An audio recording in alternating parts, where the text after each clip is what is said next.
Okay, good evening.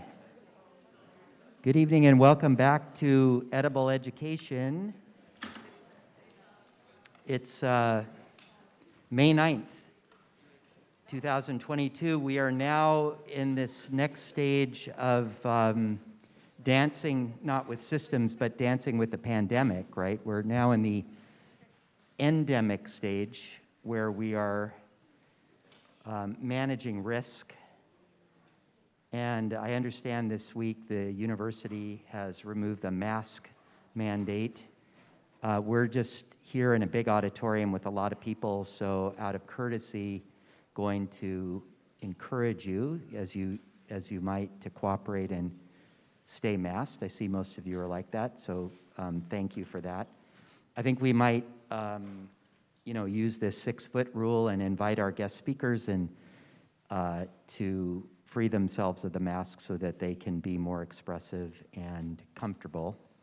So we'll adapt that process. And also, I think for the videography, it will work a little bit better. As you all know, we've been experiencing this remarkable early spring. And I brought you a couple of photos today from the garden, daffodils in bloom, and this remarkable kind of aloe vera that creates these spikes of red flowers.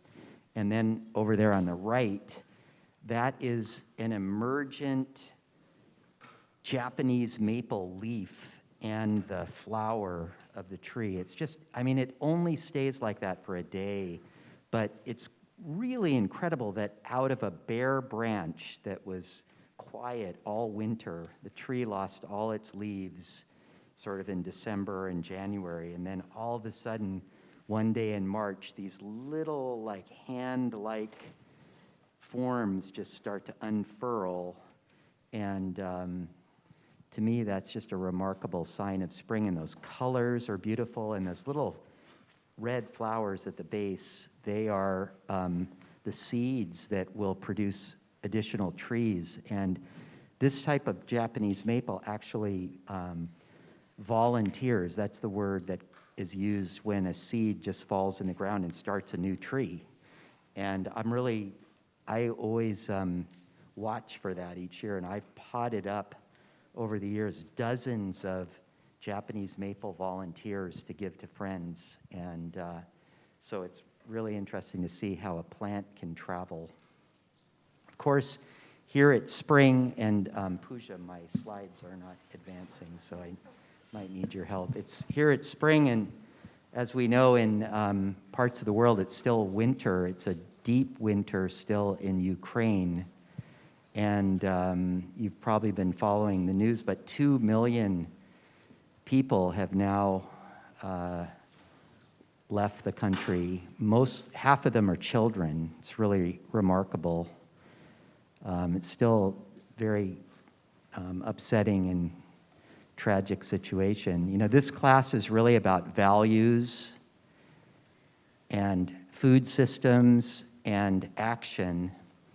And it was interesting this week that several of the very large food companies that operate in Russia decided to align behind their values, and something like 850 McDonald's restaurants closed in Russia, and I think several hundred Starbucks closed. At the beginning of the invasion, a number of companies like Apple and Disney and Sony and some of the big tech companies, they all said, we're going to stop doing business in Russia, but it took the food companies about 2 weeks. It's been thought that trade would be, that international trade and international business would be a pathway to eliminate conflict. And hence the development of the International Chamber of Commerce is their motto, their mission is really to promote peace through trade. And so at this moment in time, we're seeing these ripple effects now. Of course, oil is very much in the news, and as it's the biggest export from Russia, but the food system is being rippled. And we sent you one article, and then just earlier today, I got this article from Civil Eats, which I'll share with you as well, but it's a very good overview of what's happening.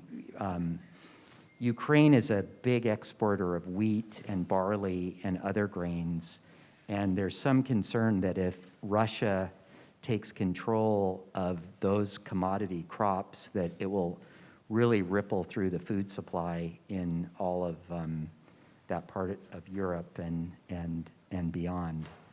So it's, again, you can use your food systems intelligence lens to try to make sense of all of this really difficult news each day.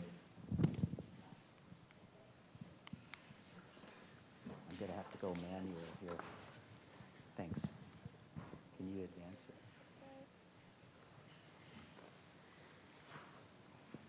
Okay. We have a very special guest tonight who's come all the way from Georgia to be with us, Matthew Raiford. He's a chef and a farmer. He's a chef farmer. He's turned it into one word. And his work is just so inspiring to me. His connection to history, culture, and the meaning that comes through food is a delight to behold. And his stories and his heritage are rich. And we're grateful that he's here with us. And let's have a big, warm welcome for Matthew Raiford.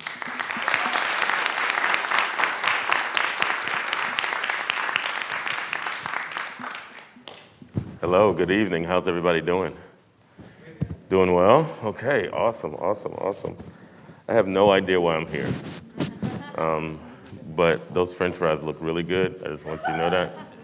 And I'm still hungry, so I'll try not to eat all the oranges and the Buddha hands and all that kind of good stuff that's up here, but it just looks plumb amazing. My name is Matthew Raiford. I have called myself Chef Farmer Matthew for over a decade now. I am a chef and a farmer.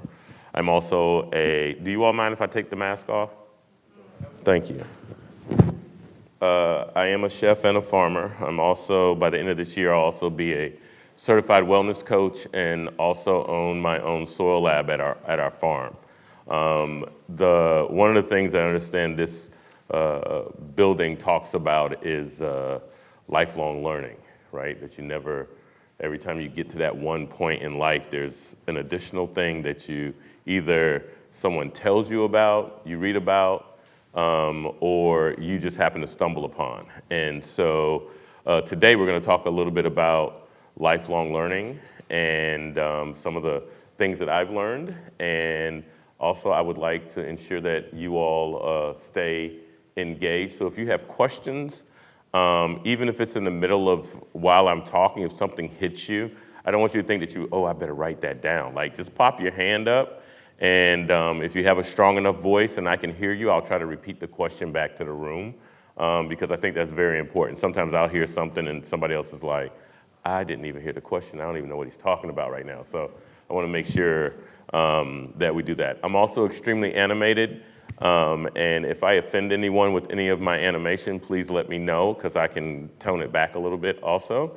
And then we have this wonderful board behind us, so I'll probably write on that also, because I want to create an arc for why are you here? Why did you go to college? Why did you decide, because I'm sure there's some faculty in here too, decide to teach the next level of what your knowledge is into someone else? Like, why are we here? Why are we doing all of these things? And I'll start off with one thing. And I'll use the board right now to really get super started. And if someone can't see me or see it, let me know, okay? So everybody knows the adage of we go to school for 3 things. Anybody know what those 3 things are? Why do we go to work? Money. However, money to do what? To live what? Oh, see, we're forgetting is the only reason we work. Food, clothing, and shelter. That's it.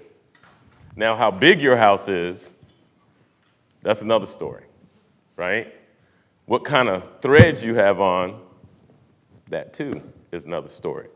And what kind of French fries you're eating, that also is another story. But these are the reasons that we try and go and expand our knowledge. I'm gonna stay on those French fries until it's all over with, or you just hand me the box. One of the two of those things are gonna happen tonight. No, just kidding.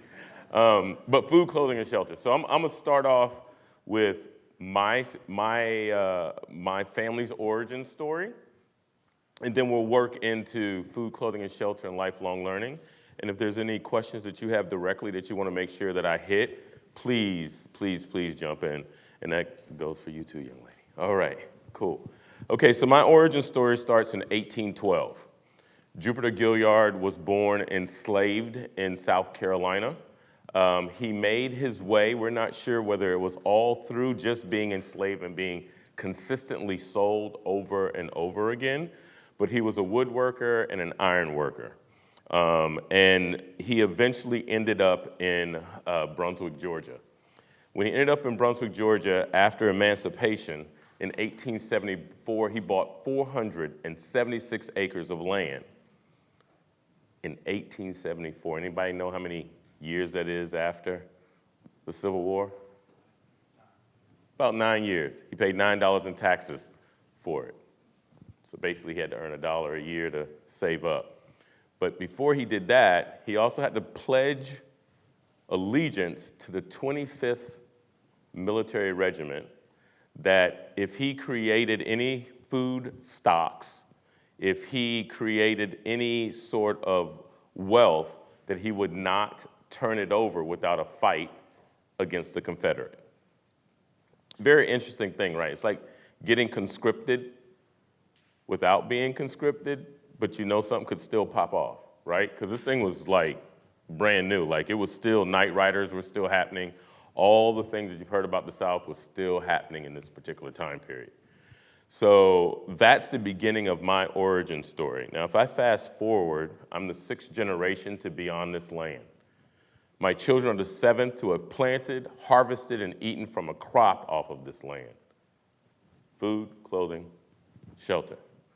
We now have an 8th generation that is on and has been on this property, and for 3 years has planted his first strawberry between the ages of 2 and 3, and ate off of them until he turned 6 before we decided, you know what, enough of your reddish face every winter into spring. We're gonna dig this area up. And now, guess what has overtaken that whole area? Blackberries. So now he's the 8th generation now to have originally started off with strawberries and now is on his way to becoming a little bitty blackberry farmer, which is kind of interesting because he will pick and eat, but he always ensures that he picks and puts as much into his first basket, then he'll eat about a basket, and then he'll pick some more and put into a basket. So at least he's kind of understanding that it has to be a delicate balance between us making money and us making sure our bellies are full. So I'm really excited about that. What's even more interesting is that I moved back home. I actually came out to California. I'm a graduate from UC Santa Cruz, the Center for Agroecology and Sustainable Food Systems. So I have a graduate certificate in ecological horticulture also. I'm also a graduate of the Culinary Institute of America in Hyde Park, New York, the very first culinary school built in the United States in 1946 for returning GIs from World War II. So I am a glutton for punishment, right? I just gotta keep getting more and more degrees and more things, but I have ensured that there was enough work in between each one of those things so that everything builds upon the next thing. And I want to encourage all of you, whether you're an undergraduate, graduate degree, or still trying to figure it out, put some work in so that you end up having a delicate balance of education, work, and camaraderie with other people, okay? Because especially about right now, how many of you have been just in school over the last 3 years? Show of hands, just in the last 3 years, right? So some of it was just online, some of it wasn't online, some of it was like in class, and some of it you like, okay, I came to class today, there is no class, okay, where is everybody, right? So it's been kind of hectic, right? So we're craving to be around each other, right? We're craving to do more with each other.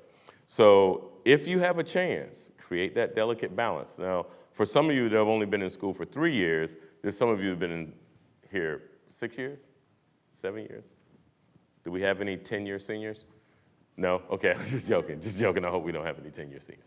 But I want you to understand that you have to create a delicate balance between education, between working with other people, understanding that that is what eventually makes your work more heart-driven instead of just money-driven, okay?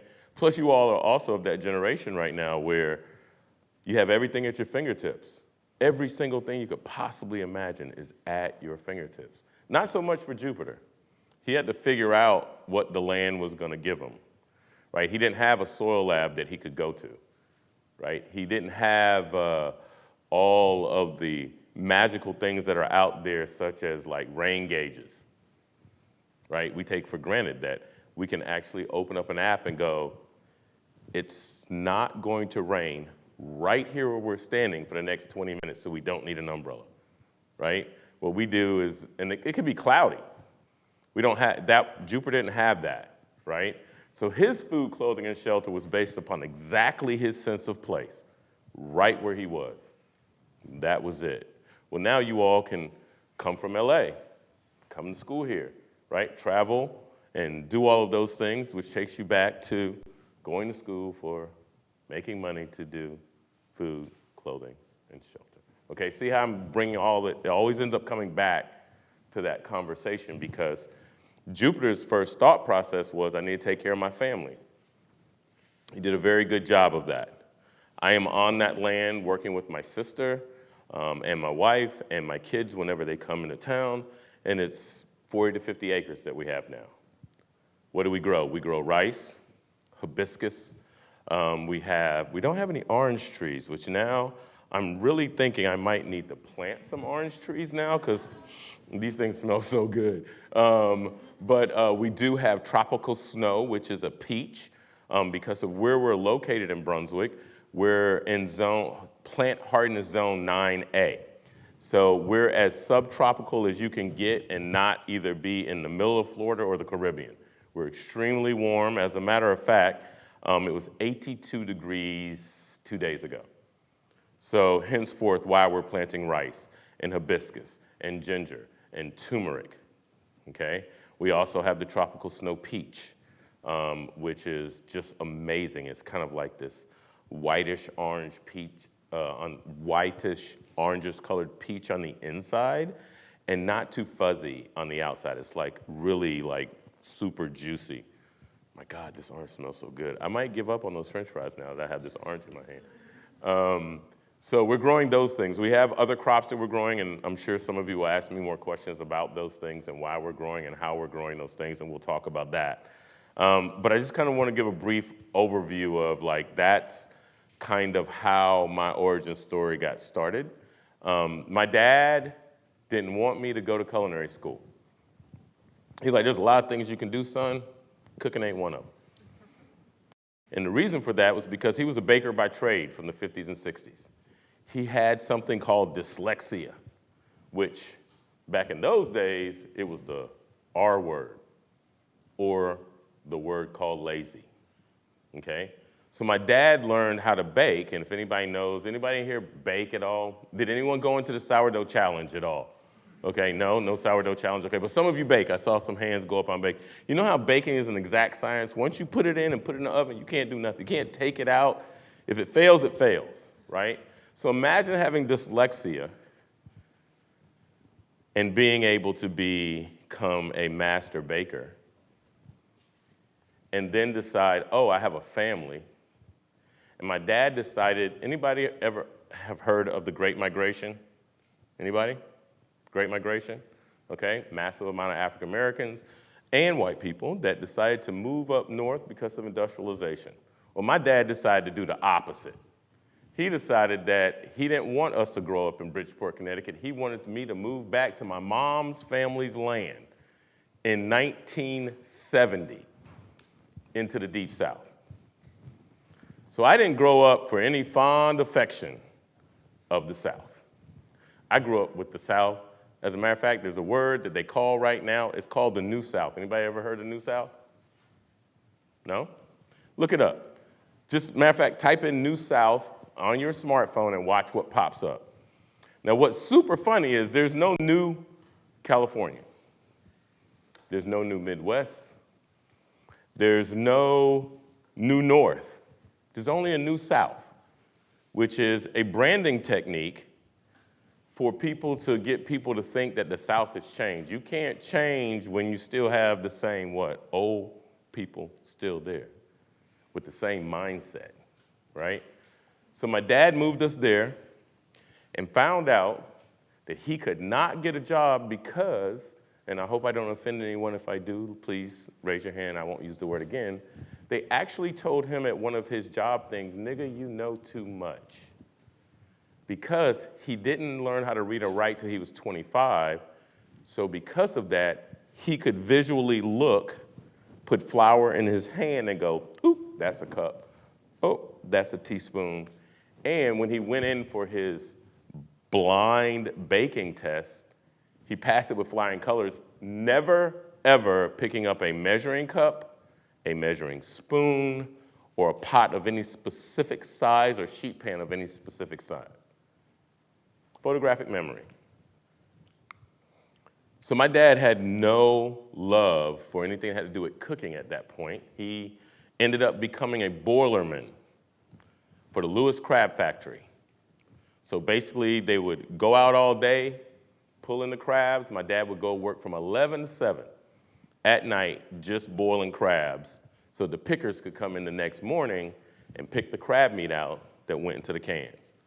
Because we're a coastal town, and a lot of people don't know this, many, many moons ago, well into the early 1900s, oysters, crab meat, all that stuff that came out of what was called the Golden Isles, and that is Brunswick, Georgia.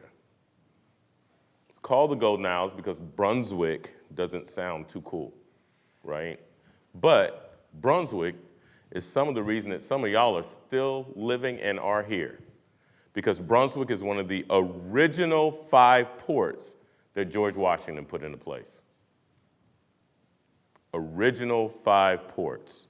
So all the people that start off in Boston, and when we hear about New York and all those big ports, those were only part of it. Because one of the things that the history books also seem to tell us only about California is Spanish influence, right? But the Spaniards ran the East Coast for almost 300 years prior to the English getting there. Now, I know some of you are like, well, how is he going to weave all this back in?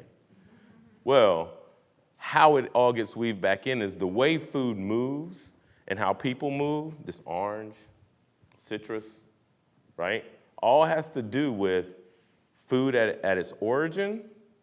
It goes back to Jupiter being enslaved, born enslaved. It comes into rice culture, okay? Why we are able to live like we're able to live is because there was this thought process that we need a specific group of people to grow a specific crop. By the way, how many economic majors in here? Anybody working on economics? Okay. So just so you know, the very first commodity crop in the United States was rice. It was not corn, it was not soybean, it was rice. They needed rice to survive. They hadn't quite understood what to do with corn just yet, and so it was like, and that was the English.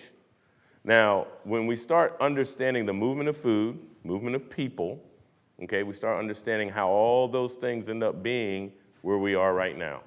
It's movement. It's also food, clothing, and shelter. Folks in Europe wanted a better way of life, and they wanted better food, clothing, and shelter. They wanted freedoms, regardless of how many freedoms they took to get their own. So play that forward to where my dad was. He felt his freedoms were all taken away when he moved to the South, and he didn't want me to engage in that exact same kind of service or servitude. And so he forbid me to become a culinarian. So I showed him I went in the military. 10 years in the Army. I didn't do anything that resembled cooking while I was in. I have 3 tours in the desert. I was in the military when the Berlin Wall went down. So probably 90% of this room was not even born when that happened, okay? But my job was to patrol the East German border. Now, we just spoke about all the things that are going on with Russia and the Ukraine. I remember being in the military and having or watching something called a show of force. The Russians would pull up on one side of the border, and the US and NATO would pull up on the other side of the border, and we just stare at each other. We ain't staring no more, are we? Because war is profitable. And just to be super clear, we just stopped the war. Didn't we just end something in Afghanistan? Isn't that what was the main thing that would have been shown up here just a little while ago? And what are we on to? Something new, right? It's amazing how we just like keep the thing going and going. And I'm sure once this stops, there'll be something else somewhere else, right? It doesn't seem to stop sometimes, but I digress. When we look at food ways, things moving, my dad's thought process at that particular time was, all right, go in the military, as long as you ain't cooking. I don't want you to serve nobody. I don't want you to be a housekeeper. I don't want you to do any of those things. However, what a lot of people don't realize is, guess what we still need right now? What do we need right now? How many of you go out to eat? Y'all don't have to lie. All y'all should be raising your hands like we all go out to eat. Okay, and what are we short of? Labor force, right? Places aren't even open. Think about how many of your favorite haunts are closed down right now, right? Because the labor pool's gone, right? So just imagine that if that would have happened 20, 30 years ago, right? Some of you wouldn't be here right now because of that. Because every time something that global happens, like this pandemic, it shuts down so many things and changes so many things. We've forgotten where our food sources come from, and now all of a sudden we're screaming about where things are coming from and the fact that there's supply chain shortages now. And my dad, at that particular time, felt that me farming and understanding what the soil was like was more important than anything else. Even though there was systemic racism in the South, even though at the age of 10, which was 1977, I was denied the right to use the bathroom in Brunswick, Georgia, in a local store. So some of you are thinking, 1977, no, that couldn't have happened. We were past all of that. We had the right to vote by then and all those things. No, that was still going on. And it affected food. Because then massive amount of housing projects, right? Big concrete jungles. Then we just are reliant upon fast food, super, super fast food. We're not talking about these fries. We talking super fast. Everything had to be canned, okay? Lack of fresh food, and my dad was like, you got to understand what this means to be able to know how to grow your own food and what it means for your community to be able to do that. So one of the things that I learned, and it's taken me a long time to understand that is where my dad's mind was. I had no idea that Jupiter Gilliard, when he bought 476 acres of land, he was thinking about food and food systems. Play it 6 generations, 7 generations forward, we're still thinking about how great we can make our food systems. And so that's where my origin story ends up falling into the things that I thought were just like horrific for me to grow up in the South, to the point to where I was like, I ain't never, ever coming back home. And I didn't for almost 20 years. I could tell you how many times in 20 years I set foot in the state of Georgia. Less than 5. No reason for me to go back. I don't care if you died, no big deal, you're dead. I can't change that. Put you in the ground, keep it moving. Oh, you're getting married, cousin. Great. Enjoy yourself. You want to stay there and put up with that? I'll holler. I'll send you a nice present. I did not go back home to the South for any reason because I had no fond memories. And then I started to realize something. I am about to become part of the problem, right? Because nothing changes if someone doesn't make a change. And then it takes someone that has lived through something or experienced something so that as they're making the change, they can have a conversation with somebody about why they are doing it. Okay, that all goes back to a sense of place. Having a place that you can go back home to, a place that needs you, so that you can change what the food, clothing, and shelter, whether it be policy, whether it be, I know you like that, right? I can just pull that in, right? Whether it's policy, whether it's the clothing line that we're wearing right now, whether it's, anybody here for architecture or engineering? Anyone? Oh, yeah, right there. All right. So shelter, building things, all that kind of good stuff. BART systems, like how we're going to move from one place to the next. Y'all have one of the most massive ports in the world are here. And how many boats are sitting out still in the middle of the water trying to figure out how to get that product here onto the mainland? So that means that if we don't start waking up, we're going to be consistently looking across the water, hoping that the boat comes in so we can get what we need. I like the fact that Will here picked this here. Imagine how big his carbon footprint is from picking this and getting it to us today as compared to the ones that are on the boat that are slowly aging pretty damn quick, right? So that when we get them, they're going to have to quickly go in the store, quickly get sold, or they're going to rot. And somebody's paid for that, by the way. Can you imagine paying for rotten food and then what are you going to do with it? Compost, maybe? It's pretty expensive compost, don't you think? We can't build a better food system because our clothing, that which we are wearing comes from plants, right? We got wood to build with.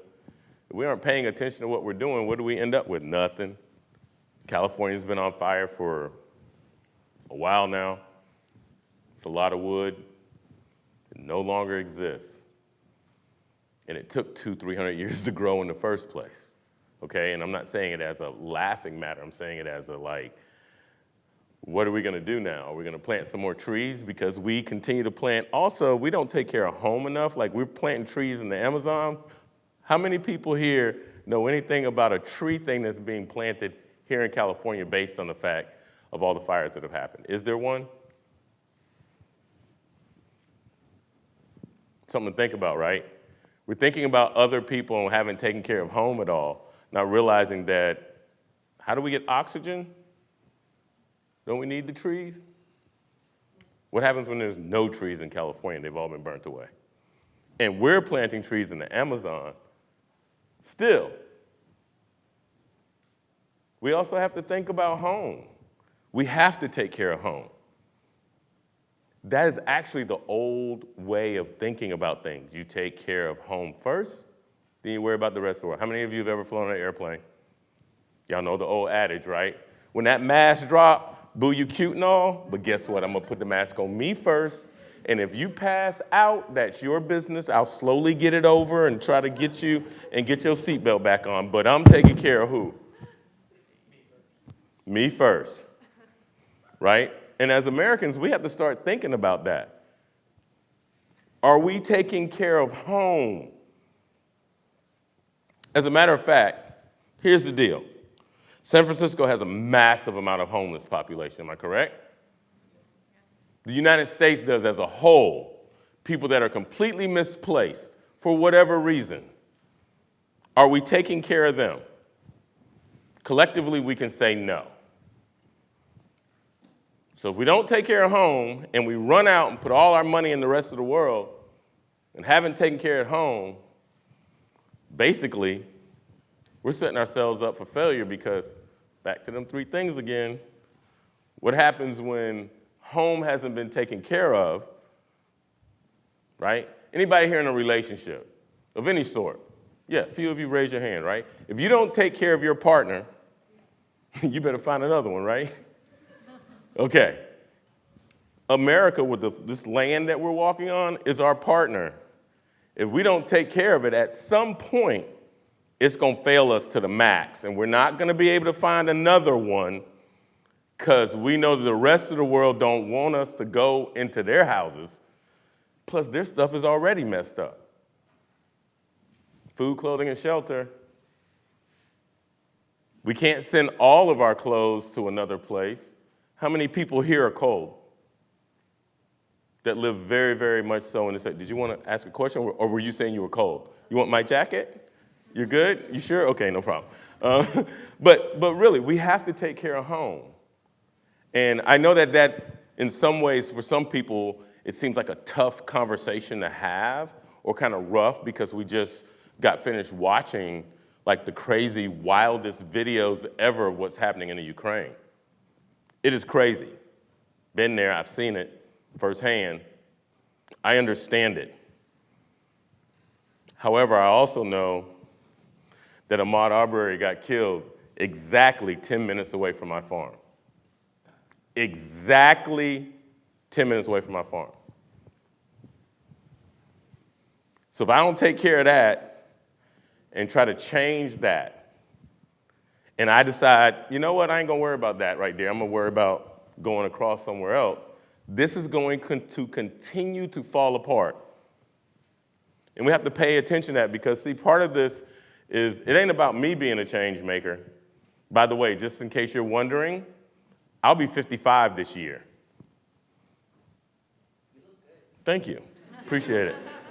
I'll be 55 this year. You all are the change makers. So you all got to make it another 30 years. See, if I make it another 30 years, guess who's going to be taking care of me? Y'all are. You see what I'm saying? But to get to those 30 years to where you can look back at another group and go, y'all are? If y'all don't take care of home, we're screwed. We have to take care of our own food, clothing, and shelter first before we can continue to make it right for everyone else. Because what ends up happening is we end up with the cargo ships way out there. We end up not paying attention to, how much is gas now?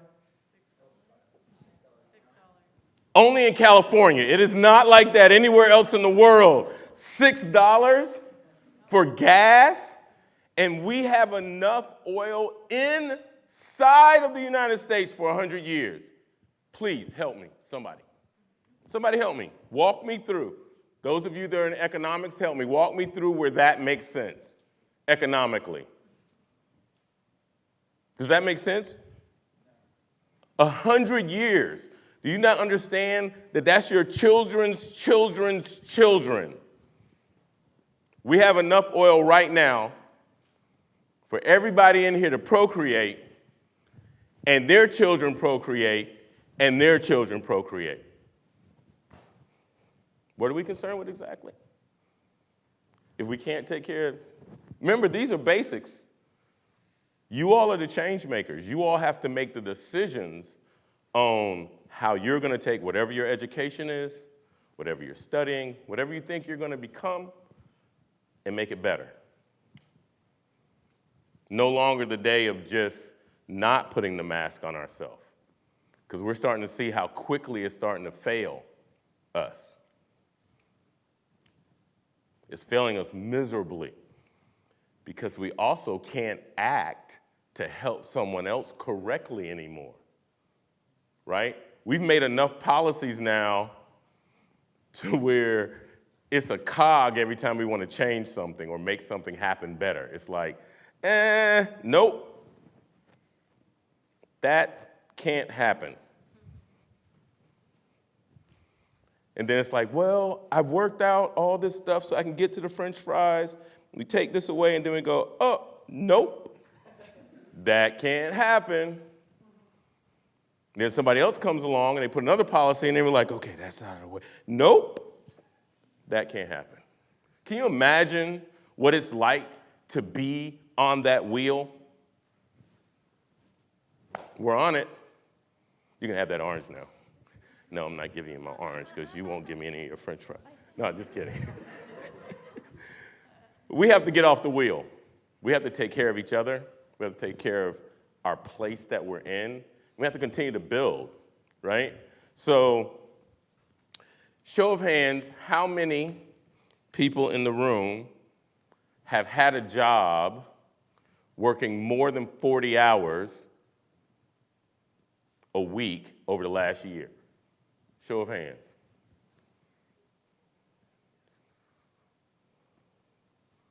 Okay, maybe 10% of you. How many of you have worked 20 plus hours a week? Oh, 50% of the room. How many of you know there's only 24 hours in a day? Everybody should raise their hand, right? Okay, so it says that we need how many hours of sleep to be proficient? 8. So that leaves another what left? 16 hours times, what we say, we have maybe 100 people in the room? Maybe, right? I'm not good with math. What is that number? So collectively in this room, we have 1,600 hours a day to do the right damn thing. That's a lot of good work, don't you think? That's a lot of change making. See, most of us don't think about that. What we do is we get up in the morning and we're like, oh God, I gotta go to class. I gotta go to class. I gotta eat.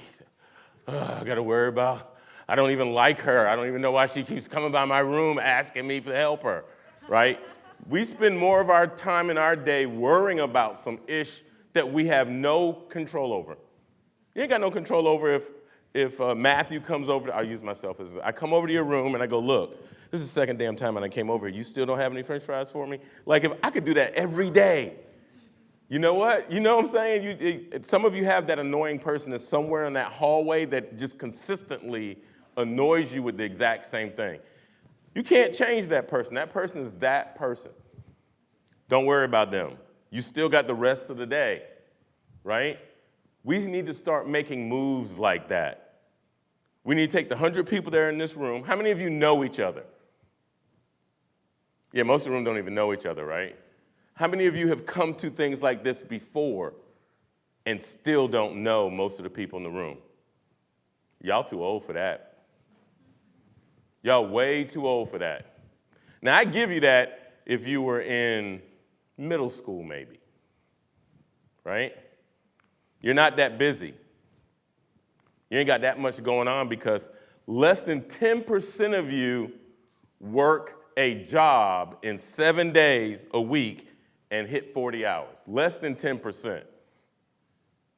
So what are you really doing with your time? Are you commuting? Watching TV? Hanging out? At the bar? Making you think a little bit, right? What do I do with 16 hours? How many of you are thinking about owning your own business? I like that. So here I'm gonna tell you a quick secret so that you can get the rest of these people into the thing real quick. Okay, so if 2 of us work 8 hours on one project, oh, this is even easier. Now I'm about to make y'all real mad. How many of you have worked on projects with other people at school? How many of you have? Yep, whole room, right? Okay, right. Have all of y'all been in one room at one time for like 3-4 hours, right? Okay. Let's say there's 4 of you in a room for 4 hours. That means that you should have accomplished 16 hours worth of work, which means that if your project should only take you 40 hours to complete, you should be done in less than 3 days. But how many of you does it take the whole semester to get that one damn project ready? Because you're not working. You're pontificating about how Professor Matthews sucks.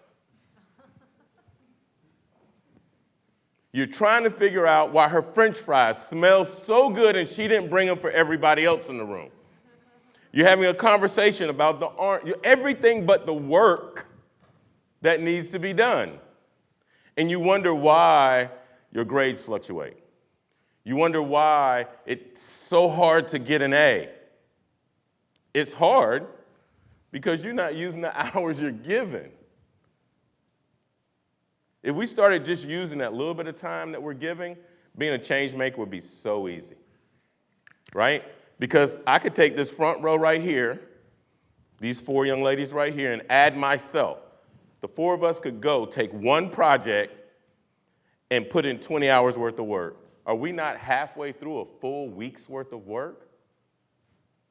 And if you own a business, you should work your people in that way. Time and motion. If you're here and there's 4 of you here working, I should get at least 20 hours. I should not give each one of them 40 hours a week to accomplish or not accomplish anything. That's 160 hours that, how many of you raised your hand and said you were going to own a business or want to own a business? Do you feel, young man right there, do you feel that you have or will have enough money to spend, we're just using 1 week, for 160 hours of non-productivity? Depends how big the business is, but I assume not. You assume not, right. Not to make the million in 12 months. It ain't gonna happen. It's not, ain't being the operative word. Ain't is in the dictionary now, so I'm just gonna go ahead and use it. There we go. Okay? So we gotta start working like that with each other. Hey, we're working on this project. There's 4 of us. There's 2 of us. If we put 20 hours into this thing, we should be finished because they said that it should take, see, that's time and motion, right? If you're not working and working it like that, it takes forever. People used to be so mad at me in school because they're like, dude, I don't understand how you get an A. You go to sleep in class, you party all night. I was also a 28-year-old freshman also, so I had partying down, right? I understood how to do that, get up in the morning, do PT, physical training, and go out and do whatever somebody told me I needed to do. I knew how to do that very well. So by the time I got to college, there's nothing that you all could throw at me that I was like, oh, that only takes like 2 hours. And people were like, what do you mean 2 hours? I was like, well, he said if we study 15 minutes a day, da-da-da-da, and they're like, I said, study 15 minutes a day and watch what happens. It's already set up in the syllabus, right? It says how long it's going to take to get there. Why would you do something different? He has given me this syllabus. He's done all the work for me. He's been there. Why wouldn't I believe him? I believe every word. Say it's going to take me 20 hours to pass this class with an A. I ain't going to put more than 20 hours into it. For what?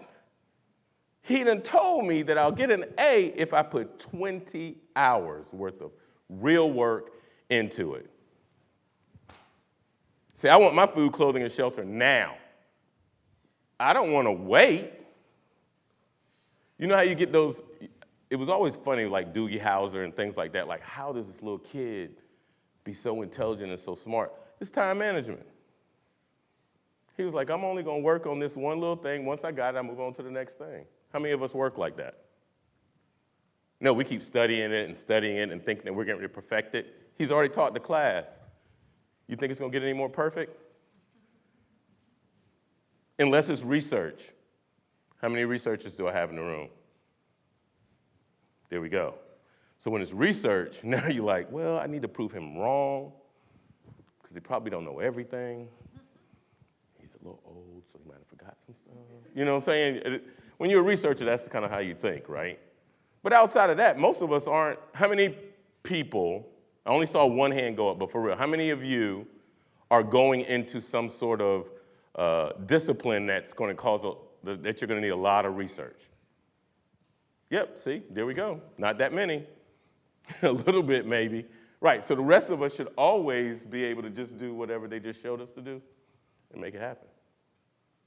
Now, do I ensure that I'm still going to get paid for them 40 hours? Oh, yeah. We know how to do that, don't we? Yeah. Just keep pushing it out a little bit. But right now, you don't need to do all that. That way it gives you time to be in service, to do other things, to grow.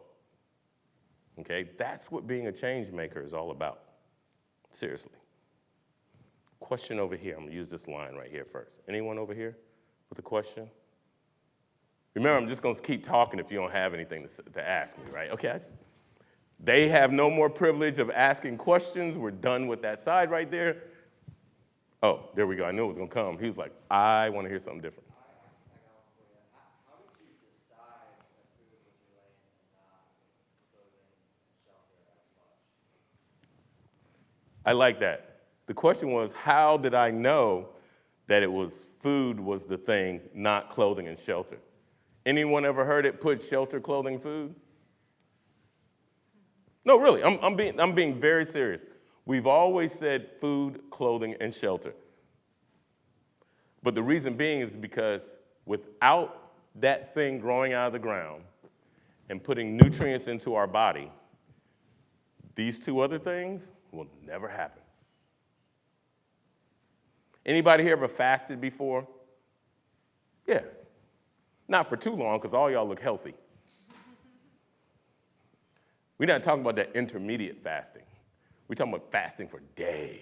Anybody do a 7-day challenge with themselves, just water? 1, 2, yeah. Kind of deep, wasn't it? Took your body through some things, right? See, we're not trying to put our bodies through that. I don't know what they was thinking.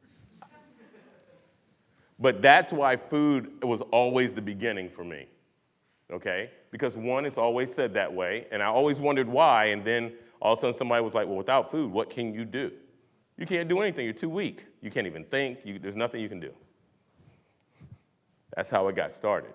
When I came back home over a decade ago, my biggest thing was whether I was going to get over the New South thought process.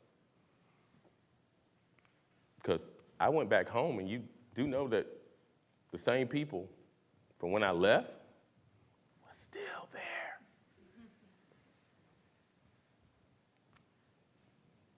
With the same Confederate flags on the back.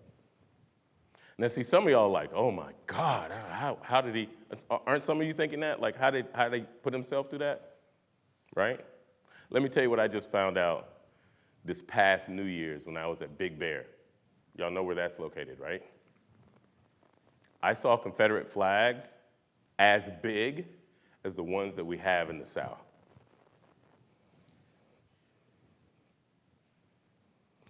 I heard the size in the room. Some of y'all are thinking, wait, he must got to be talking about a different Big Bear, right?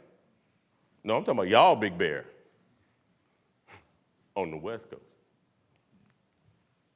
I saw the largest Confederate flag as though I was in the Deep South. Is the South going to rise again over in this mug or something I don't know about? South ain't going to rise. So that means another thought process that's going through that group's head, and they weren't Proud Boys. Oh, wait. Now we're really starting to put a little layer on it, right? Because when we start thinking about food, clothing, and shelter, if we don't get it right, little things like that will start happening to all of us. We have to pay attention. And we have to also be able to stand up and say, you know, that's not right when you know it's not right. Henceforth, why I gave everybody this opportunity to understand that you got 16 hours to get it right every day. If you sleep 8, them other 16 that you wide awake, you should be making some really good decisions, don't you think? If you expect this great freedom that we have to keep going. Otherwise, I ain't got to worry about being a change maker. By the way, I have lived a good life. Not too many speakers will ever say this, but I've lived a good life. Not that I would want the plane that I'm getting in tonight to fly back to the East Coast to go down, but I have lived a good life. I'm good. I put in good work. I've tried my best. Have I done perfect? I'm not an angel. Please don't ask that, because I'm about to take her fries. And y'all know what that'll look like up in here, because I'm about to fight. But I'm saying, I've lived a good life. You all are trying to get to that point. I told you, I'm never going to stop on these fries. For the rest, you're going to be like my age, stand up and say, and you're going to be looking for somebody with some fries in the front row. Right, what? I expect you to be here in about 30 years, right here, with some French fries. But seriously, we have to think about it like that. And I know I've covered a lot of different things, but my thing is back to, we kind of started off just talking about lifelong learning, right? Don't you think we should have some of that right about now? How many people in the room are at least 20 years old? Anybody below 20 in the room? Anybody? Don't raise your hand. We're not going to talk about who's going to be at the bar. Why would you raise your hand? Now you done told everybody, now I can't take you out for a drink. Well, it sucks. My bad, you raised your hand. You notice this side right here was like, shit, I know what's going on. I'm glad y'all are sitting over here because y'all know the deal. But seriously, we have to think about the fact that where we're trying to go and what we're trying to build is a better system for all, not just for ourselves, right? How many of you are actually in school to make a difference in whatever whatever your major is? How many of you are in here to make a difference within that major? Any of you? All y'all should be raising your hand. What is you doing? Why are you here if you're not raising your hand? I want you to think about that, right? Some of you are just like, I don't know about making a difference. What is that? All of you at this point in life should be thinking about the reason that you are in school is to make a difference somewhere. It might not be where you think it is going to be also.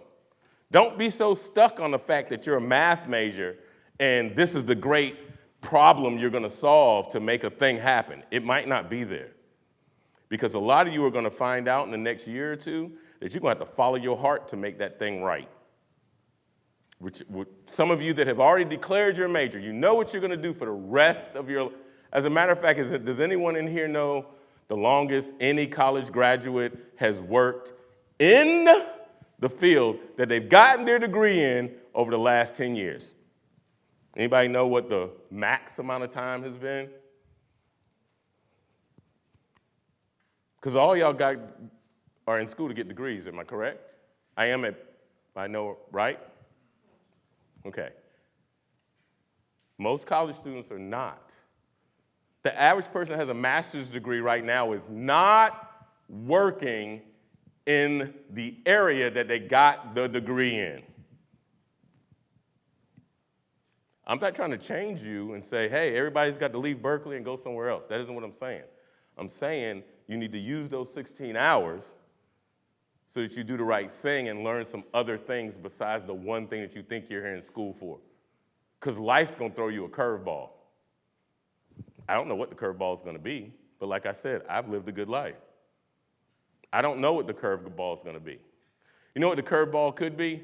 You meet somebody that says something to you, and all of a sudden you're like, that research I thought about is not as important as I thought it was. I should be a flower farmer. Stranger things have happened, right? Think about all the hot artisans that are in San Francisco right now. Most of them went to college, got a degree, and are now messing with food. Now, are they using their marketing and their web design and even understanding scientifically how things work to make a better thing? Yeah, they are. However, food, clothing, and shelter. People are starting to do things like working for Habitat for Humanity. Yes, ma'am. I have a question about one of the ways that you use your 16 hours, which is your recent book and then your upcoming book. Yes. I want to hear a little bit No problem. Thank you for getting me off of that. I appreciate it. I needed someone because I was going to stay on it until they, at least you, okay. So the question was, how do I use my 16 hours? One, I don't like to sleep. I think sleep is overrated. And I think that whenever I die, I'm probably going to wake up and be like, I ain't ready to die yet, because I don't like sleeping. I don't know why. Like 4 hours of sleep for me is like, wow, I've gotten a lot done. Okay? So what do I use my 16 hours? So 16 hours over here in this little corner. Here's my goal. I have 12 months this year to make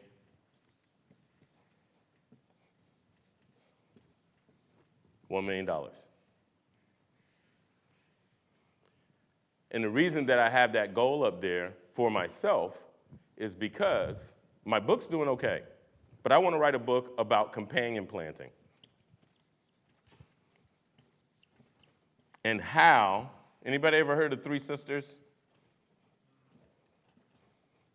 And how planting certain things together causes us to have nutrient-dense food.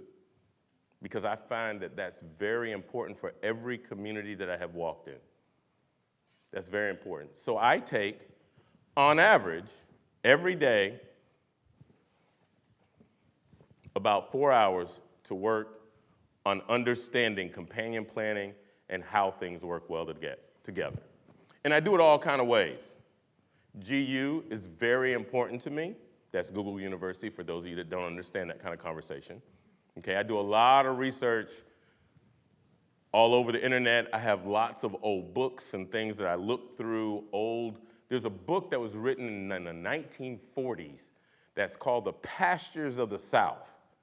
And that book is about pasture land and how bringing various animals through an area causes that area to be extremely fertile as compared to monocropping or only using one kind of animal.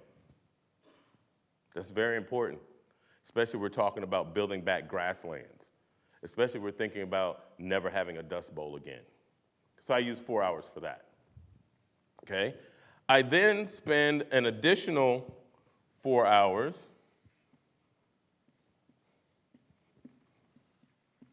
with some kind of audible going on where I'm listening to a book or something like that while I'm cooking.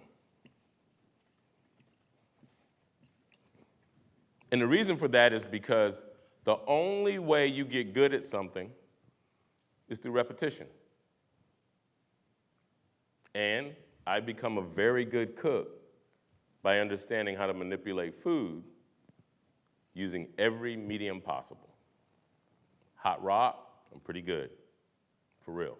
Grill, smoker, gas, induction, electricity, you name it, I work really hard trying to understand that and understand how to manipulate food.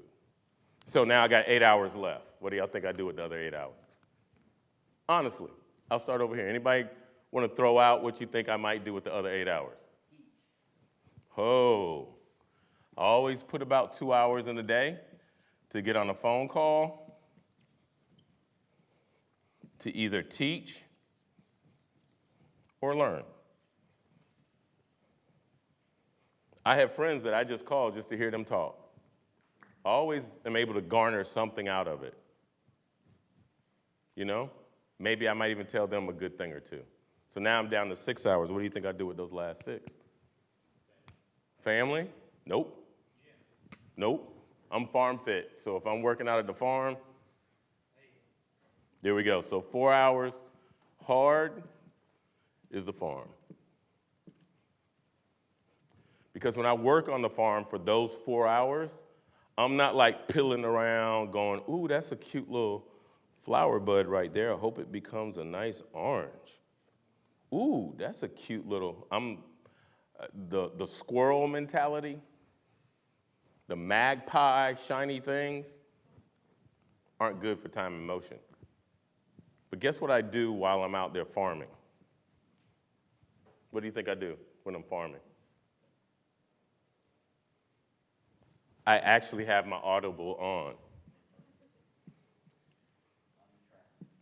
Yep, because I need to have headphones on anyway, right?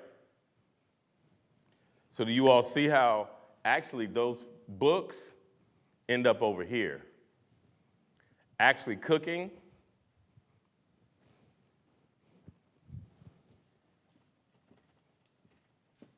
actually is about 2 hours. Anybody know how many hours I have left now? I threw y'all a curveball on that one, right? Like, wait, he actually listens to the books while he's out farming? Yes. I don't have time to just be sitting there like this.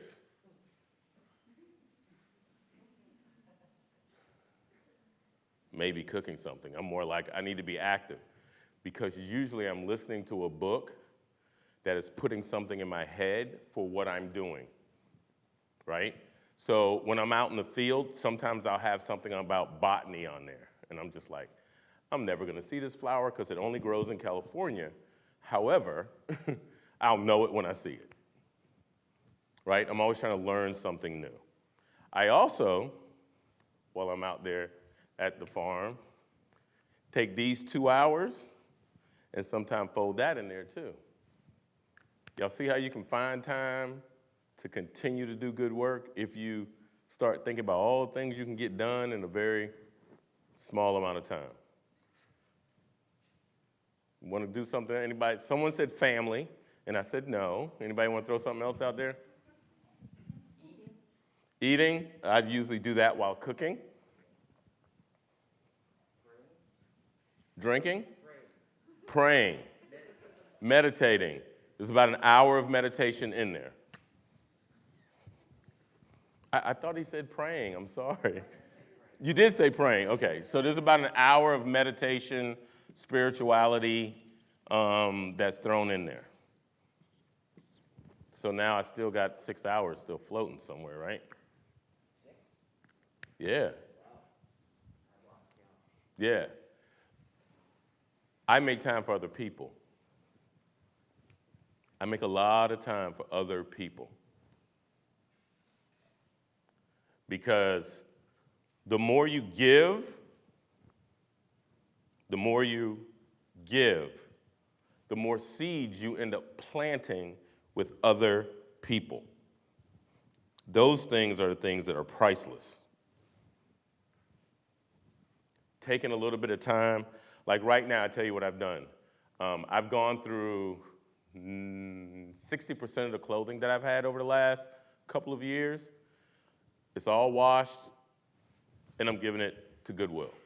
I don't need it. I mean, how many pair of jeans can one dude wear at a time? Right? I don't need 12 different pairs of everything. I don't need 1,000 jackets.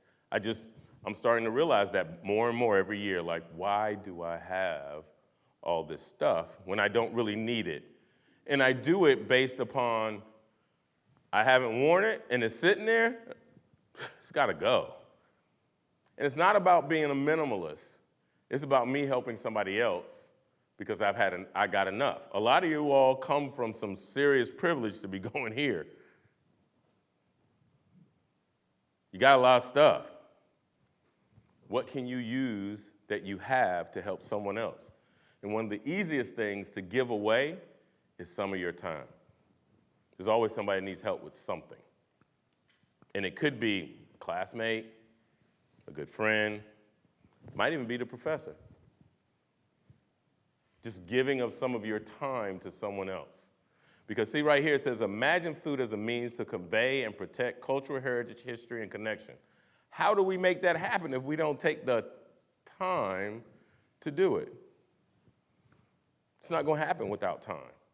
So I usually use about 6 hours every day of giving back to somebody some kind of way as best I can.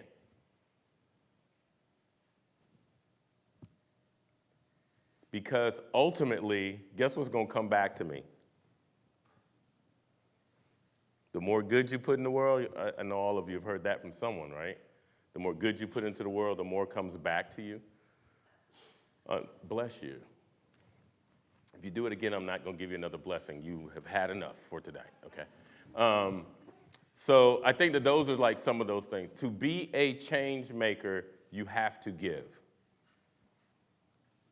To make a difference, you have to give up time. To wake up and just throw your day away is great. You can't do it always. And it can't become the thing that keeps you motivated is the next party that you're going to. Now, granted, I guess one of the things I didn't throw in there was I do party. And I party really hard, like super hard, right? But you know how many hours in a week there are, right? When you do the 7 times the 24, it's a lot of hours in there, right? So if I'm going to party, I max it out. Doesn't make any sense to go in halfway, right? Max it out. Have a good time. Because life is also too short, and we've all seen that, whether the pandemic has touched you super close or far, far and away. But you've been able to see it, right? So, you know, when it rains outside, that just means that there's no drought. Not that your hair is getting wet. Yes, ma'am. Oh, my God. I'm happy that you said that. I have dealt with burnout and depression and PTSD. Remember, I said I'm not perfect, right? I've dealt with that. But you know what has always kept me focused? It's coming back to that little 1 hour of just sitting there and telling the rest of the world they can kiss my butt. I ain't doing nothing. Self-care is real. I will tell everybody that. And that 1 hour of my spirituality, I might be talking about the God called Matthew. I'm serious. I'll just be thinking about myself. That's how I've been able to stay out of that burnout area. Because if you keep going and keep going and keep going, there is going to be that time. Self-care is very important. But remember, I said there's like 6 hours in there, right, that's kind of spare, that's just kind of floating around. I use that time to do whatever. Sometimes I'll just watch TV. Sometimes I'll take the whole 6 hours, and all of you know this word.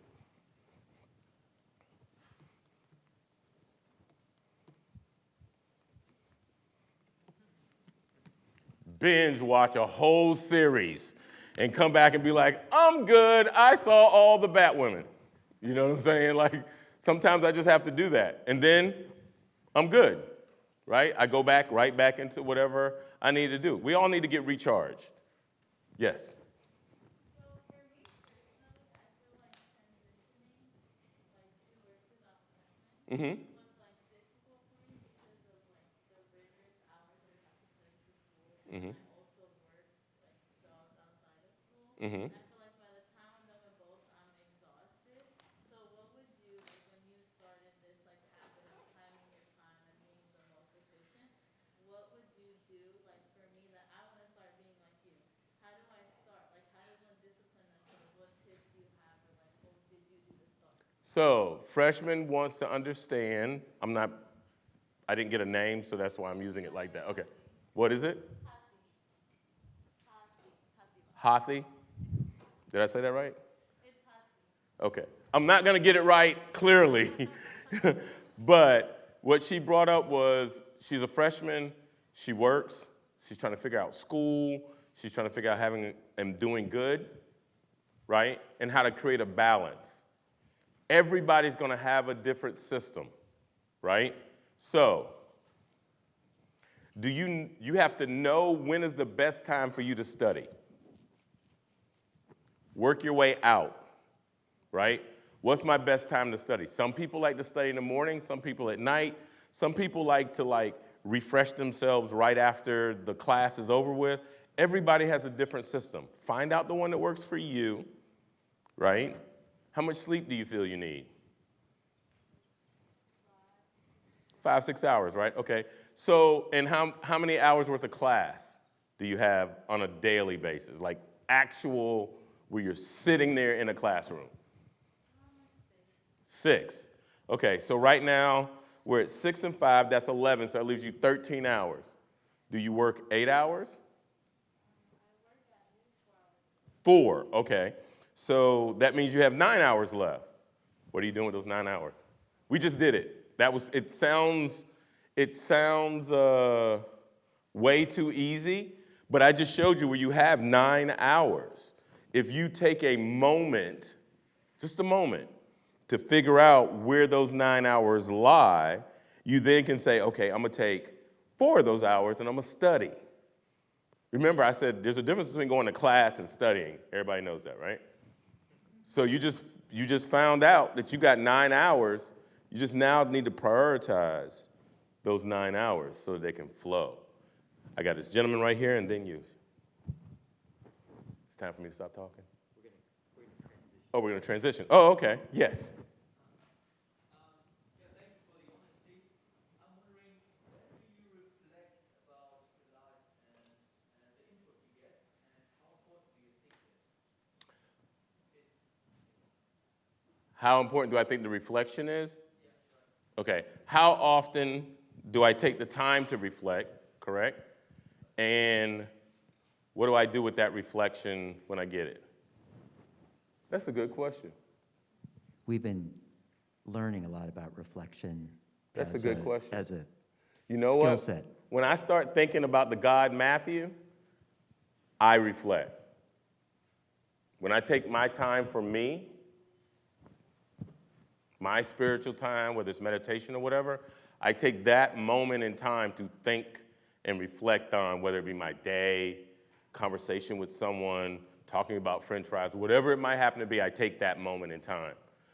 I also used to be one of those people that could not take criticism well.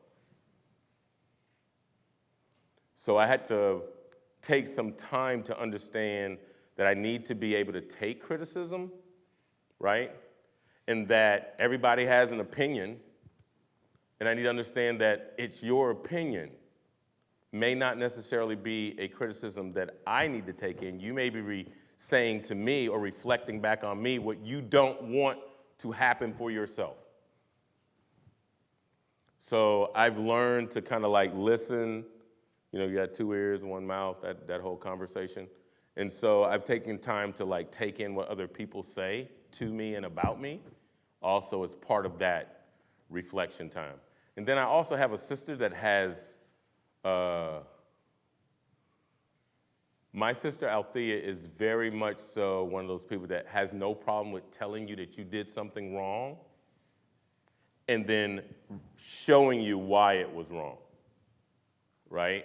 And so because I also have that in my life, I bring a lot of things to my sister, like a lot. Like I'll just say something to her because I know she's gonna give me the realest of the real and like, hey, and if you keep doing that, this is what's gonna be. And she'll also give me all the good too.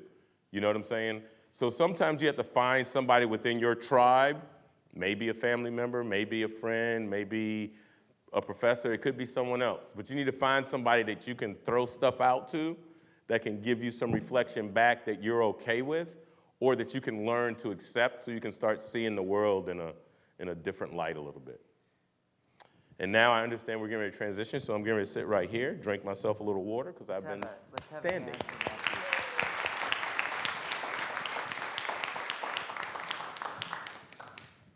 I think what I loved most about your, I love that you were moving around so much. It made me want to, you were like, we read a paper a couple weeks ago called Dancing with Systems. Oh.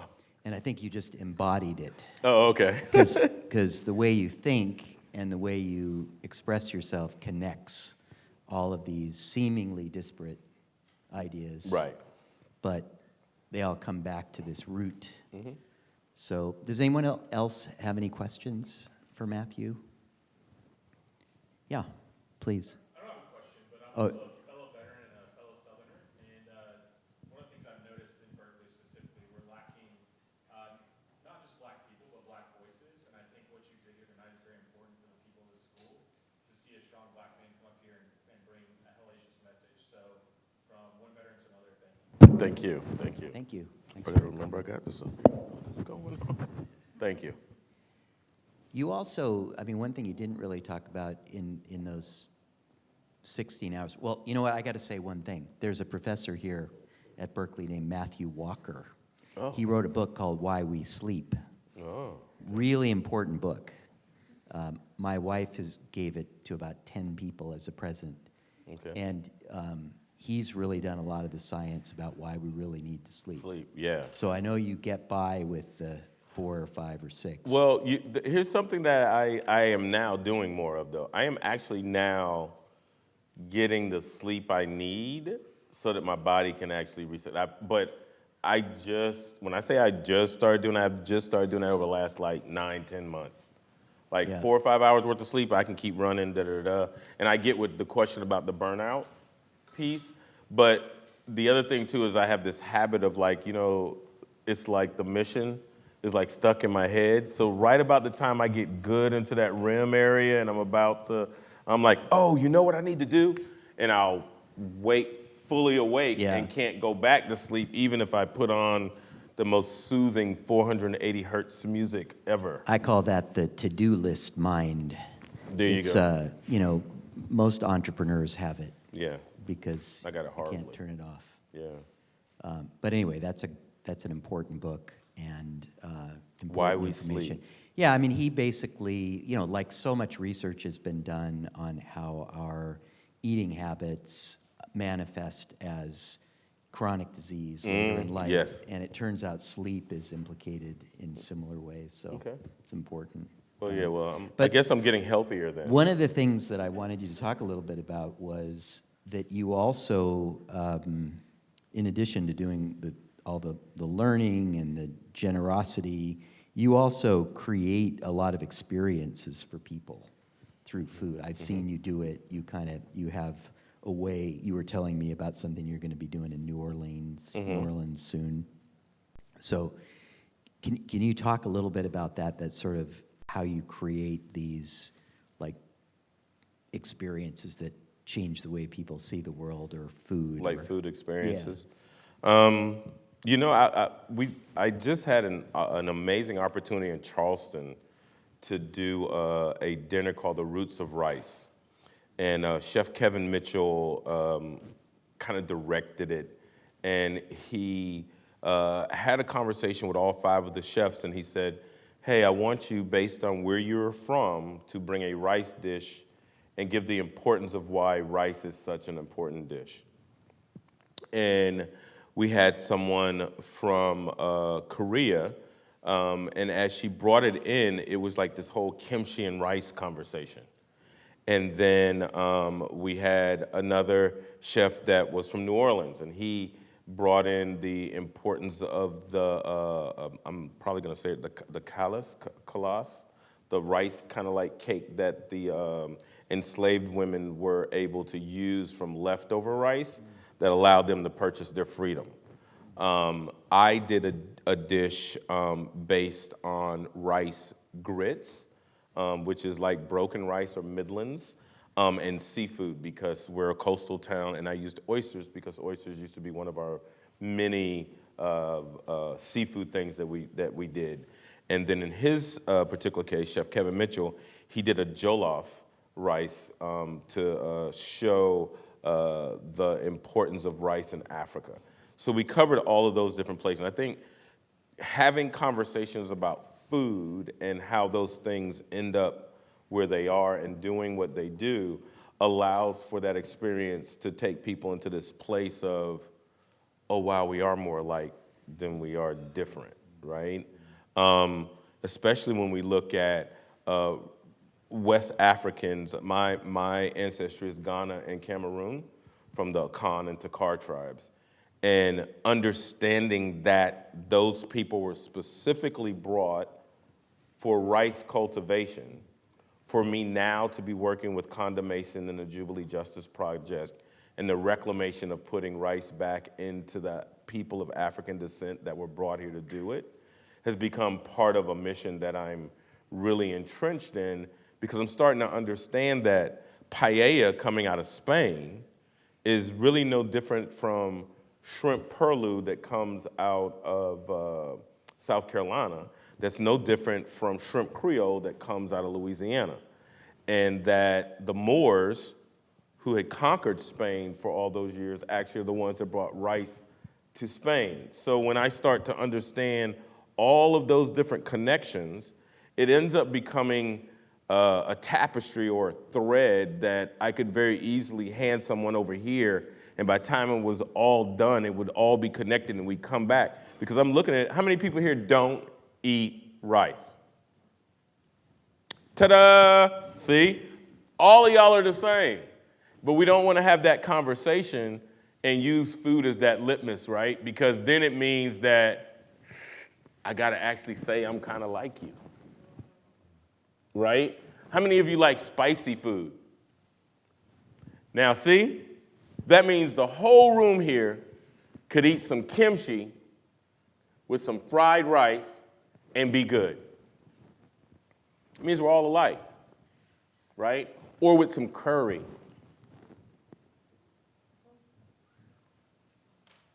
So when we start thinking about the world and food like that, you take all that stuff off the table now, right? All that race thing comes off the table. Color comes off the table. Inequalities start to come off the table because guess what? We just found out that everybody in this room eats rice. So you got one common denominator already sitting in the room. So if we walk out and we throw that away, then we can allow for the big giant Confederate flags to fly over Big Bear Mountain. See what I'm saying? Because we're not having the conversation that we're all alike. And food is one thing. How many of you after this are going to go eat? There we go, see? Everybody's hungry, and we're going to let you go eat a little early tonight. So, Pooja, why don't you come up and do the attendance, please? And, Matthew, what you're really hitting on, and, Alice Waters was here our first class, and she really talked about the importance of sitting down together at the table. Mm-hmm. And you talked about food as being that essential nutrient that fuels clothing and shelter. It's also that connection of intimacy. Mm-hmm. Very much so. And trust. Mm-hmm. To feed another person or to be fed by another person is really establishing. How many of you cook? How many people in the room cook? I'm getting ready to tell you all something that when you said that, the most intimate thing you can ever do for someone is to cook for them. It is the most intimate thing. Not create a child. And I'm being serious because, see, creating a child, there's not a life and death thing that falls into place. Cook something wrong and watch what happens to that person. I'm being very serious. Cooking is the most intimate thing you can do for another human being. That's why soup kitchens are so important. That's why at Thanksgiving, everybody in the family comes together. That's why on every occasion, no matter what nationality you are, whatever holiday there is, everybody gets together because it's the one uniting factor. And some of you argue at all of those events, and that's okay too, because sometimes arguing with people is showing love. So, be okay with the family member that you just really don't like, but make sure that you feed them well. Let's have a big hand for Matthew Raiford. What a treat.